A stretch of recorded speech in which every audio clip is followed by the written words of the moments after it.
తల చేతులందు శీలలు కొట్టబడి ముల్ల మకుటము శిరసున పెట్టబడి నింద వేదన శ్రమలను సహించెనేసు చిందే తనదు రక్తం నీ పాపముకై దీనుడై నిన్ను పిలచుచుండే. ఈ ప్రాంతానికి రమ్మని మరి నా కోసం యేసయ్య మాటలు మీ చెవుల్లో వినబడాలని, మరి మీకు శాంతి లేదు అని చెప్పడానికి యేసయ్య ఈరోజు మీ మధ్యకి నడిపిస్తూ వచ్చాడు. ఏంటి యేసయ్య మాటలు? ఈ యేసయ్య మాటలు వింటే ఏటవుతుంది? ఈ యేసయ్య మాటలు వింటే మాకు ఏమొస్తుంది? ఈ యేసయ్య మాటలు వింటే ఏమైనా పొందుకోగలమా అని మీరు ఆలోచిస్తే, మరి మేము చెప్తున్నాం, ఒక్క 5 నిమిషాలు ఈ యేసయ్య కోసం మేము చెప్పి వెళ్తాం. ఈ యేసయ్య ఎందుకు ఈ భూమి మీదకి వచ్చాడు, ఈ యేసయ్య ఎటువంటి వారి కోసం వచ్చాడు అని చెప్పడం మాత్రానికి వచ్చాం. యేసయ్య మీలాంటి వాళ్ళే ప్రేమిస్తూ వచ్చాడు. యేసయ్య ఎందుకు వచ్చాడో మీరు ఆలోచిస్తే, మరి ఆయన ఈ భూమి మీద అతి పేదరికంలో వచ్చాడు. మీరు ఆలోచించవచ్చు, మమ్మల్ని ఎవరు చూడట్లేదు, మేము పేదవాళ్ళము, మా కొండ ప్రాంతము అని మీరు అనుకోవచ్చు. మీకంటే మరి తక్కువ స్థాయిలో వచ్చాడు యేసయ్య. మీరు ఒకసారి ఎప్పుడైనా ఆలోచించారా? యేసయ్య కోసం విన్నారా?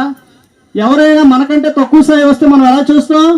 ఏంటి నాకంటే ఇంకా తక్కువ స్థాయిలో ఉన్న వ్యక్తి ఇంకెవరున్నారు ఈ భూమి మీద అనుకుంటాం. అయితే ఒక వ్యక్తి ఉన్నాడు. ఈయన ఎవరంటే యేసయ్య. ఈయన ఎందుకు వచ్చాడు ఈ భూమి కంటే మానవుల పాపముల కోసము. మరి ఆయన మానవుల పాపములతో మరి ఎంతో నరకంలో చనిపోతున్నారు, వ్యసనాలతో ఉన్నారని ఈ యేసయ్య ఈ భూమికి వచ్చాడు. అయితే యేసయ్య రావడానికి కారణం ఏంటి? యేసయ్య వస్తే ఏటవుతుంది? యేసయ్య మానవుల పాపాలు క్షమిస్తాడా అని మీరు అనుకోవచ్చు. మరి మీరు ఒకసారి ఆలోచించండి.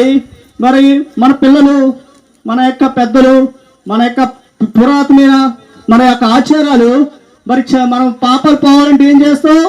మన ఊరిలో కోళ్ళు, లేదంటే మేకలు, లేదంటే ఆవులు ఏవో ఒకటి బలి ఇస్తాం. ఎందుకు ఇస్తాం?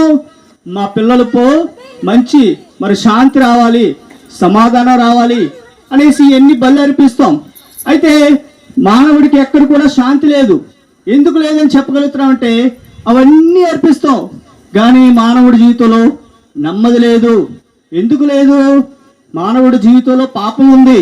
ఆ పాపం ఎక్కడి నుంచి వచ్చింది? మరి తల్లి గర్భం నుంచి వచ్చింది. మరి తల్లి గర్భం నుంచి ఎందుకు వచ్చింది? మనం పుట్టినప్పటి నుంచే మన పిల్లలు చెప్పకముందే మరి మన పాపంలోనే పుడతాం, పాపంలోనే మనం జీవిస్తాం. మన పిల్లలకి ఏమి చెప్పకుండా పాపమైన ఆలోచనలు ఎందుకు వస్తున్నాయి? అది పుట్టుక యొక్క నైజం. అయితే ఈ పుట్టుక నైజం నుంచి పాపంలో ఉన్న మనల్ని యేసయ్య ప్రేమిస్తూ వచ్చాడు. ఎవరిని ప్రేమించాడు? డబ్బింటోళ్ళ, ఆస్తిపరుల్లా, హోదా ఉన్నవారినా? అలాంటి వారిని కాదు, మనలాంటి వాళ్ళే. ఎందుకు ప్రేమించాడు? మనం పాపాలు క్షమించడానికి ఆయన ఈ భూమికి వచ్చాడు. అయితే మీరు ఏం చేయాలి బాబు? మరి మా పాపాలు పోవాలంటే మేము ఏమైనా చెయ్యాలా? మా యొక్క పనులు ఇవ్వాలా? మా పంటను ఇవ్వాలా? మేము చేసే వ్యాపారాల్లో కొంత సహాయం చేయాలా అంటే ఏమి చేయవలసిన లేదు. మీరు ఎక్కడుంటే అక్కడే యేసయ్య మీ హృదయంలోకి రావాలన్నాడు. అయితే ఏమైనా ఇవ్వాలంటే ఒక్కటి మాత్రం ఇస్తే చాలు, మీ జీవితం మారుతుంది. ఎందుకంటే ఎలా ఉంటుందంటే మీ జీవితం సంతోషం ఉంటుంది, నెమ్మది ఉంటుంది, ఏది ఉందా లేకపోయినా ఆనందం ఉంటుంది. ఆ ఆనందం కావాలంటే మీరు ఒక్క మాట అంటే చాలు, యేసయ్య ఈరోజు ఈ యొక్క కోటపర్తి ప్రాంతానికి ఈ యొక్క శుభమైన మాటలు చెప్పడానికి వచ్చాడు. అయితే అమ్మా, నువ్వు తెలియకుండా ఎంతో భయంకరంగా మరి వ్యసనాలతో ఉన్నావేమో, నువ్వు తెలియకుండా ఎంతో బాధలో ఉన్నావేమో. ఈరోజు యేసయ్య మమ్మల్ని పంపిస్తూ వచ్చాడు. అయితే ఈ మాటలు మీరు వింటున్నారా? మీ హృదయంలో శాంతి కావాలంటే ఆయన నోటితో ఒప్పుకుంటే చాలు, యేసయ్య మీ హృదయంలోకి రావాలని ఆశ కలిగి ఉన్నాడు. అయితే మీరు ఏం చేయాలి బాబు అంటే ఒకే ఒక మాట అంటే చాలు, యేసయ్య నా హృదయంలోకి రండి, యేసయ్య నా హృదయంలోకి రండి, నా పాపాలు క్షమించండి అని అంటే చాలు, మీ హృదయంలోకి వస్తాడు. మరి మీ హృదయంలో శాంతినిస్తాడు, మీ హృదయంలో నెమ్మదిస్తాడు, మీ యొక్క పంటలను ఆశీర్వదిస్తాడు, మీ యొక్క ప్రతిదీ ఆశీర్వదిస్తాడు దేవుడు. ఎలా ఆశీర్వదిస్తాడంటే మీరు చేస్తున్న దాంట్లో నమ్మకంగా మీరు ఉంటారు. అయితే ఈ నమ్మకం ఎలా వస్తుంది? మనం ఈ లోకంలో ఎంతగా ఈ భూమిలో జీవించగలం, ఒక్కడ కూడా మనం ఎక్కడ కూడా నమ్మకంగా జీవించలేము. అయితే ఎందుకంటే లోకమంతా పాపంతో ఉంది. అయితే ఈ పాపానికి విరుగుడు ఒకే ఒక్క రక్తం, యేసయ్య రక్తం. ఆ రక్తంలో మాత్రమే మరి విమోచన, ఆ రక్తంలోనే మాత్రమే మరి శాంతిని, నెమ్మదిని ఉంటది. అయితే మీరు ఒకే ఒక మాట అంటే చాలు, యేసయ్య మీ ఇంటికి రావాలని ఆశ కలిగి ఉన్నాడు. ఎవరింటికి వస్తాడు యేసయ్య అంటే మరి మీలాంటి వారి ఇంటికే రావాలని ఆశ కలిగి ఉన్నాడు. ఆయన పేదల ఇంటికే రావాలని ఉన్నాడు. ఆయన దరిద్రుడిగా వచ్చాడు కాబట్టి మరి ఆయన మళ్ళాంటి వారి ఇంటికే రావాలని ఆశ కలిగి ఉన్నాడు. అయితే మీరు ఒక్కటే చెయ్యాలి, యేసయ్య మరి నా హృదయంలోకి వస్తావా? నేను తెలియకుండా ఎంతో భయంకరంగా మరి తాగుడుతో, వ్యసనాలతో, మరి నా పిల్లల భవిష్యత్తు విషయంలో నెమ్మది లేదు, మరి నాకు తెలియకుండా నేను పాపంలో పడిపోతున్నాను, జీవితం మీద విరక్తి పుడుతుంది అని మీరు అనుకుంటున్నారేమో. ఈరోజు యేసయ్య ఈరోజు మీ హృదయంలోకి రావాలని ఆశ కలిగి ఉన్నాడు. తల్లి, తండ్రి, ఈరోజే నీ హృదయాన్ని ఇస్తావా? ఇదే సమయం. రేపు ఏ సమయంలో మనం ఉంటామో లేమో తెలియదు. ఒక్కసారి ఆలోచించు చెల్లి, ఈరోజు నీ హృదయాన్ని ఇస్తావా? యేసయ్య రావాలని ఆశ కలిగి ఉంటున్నాడు. ఒకే ఒక్క సమయం, ఇదే ఆఖరి సమయం. నువ్వెక్కడికి వెళ్ళి ఏమి చేయవసరం లేదు.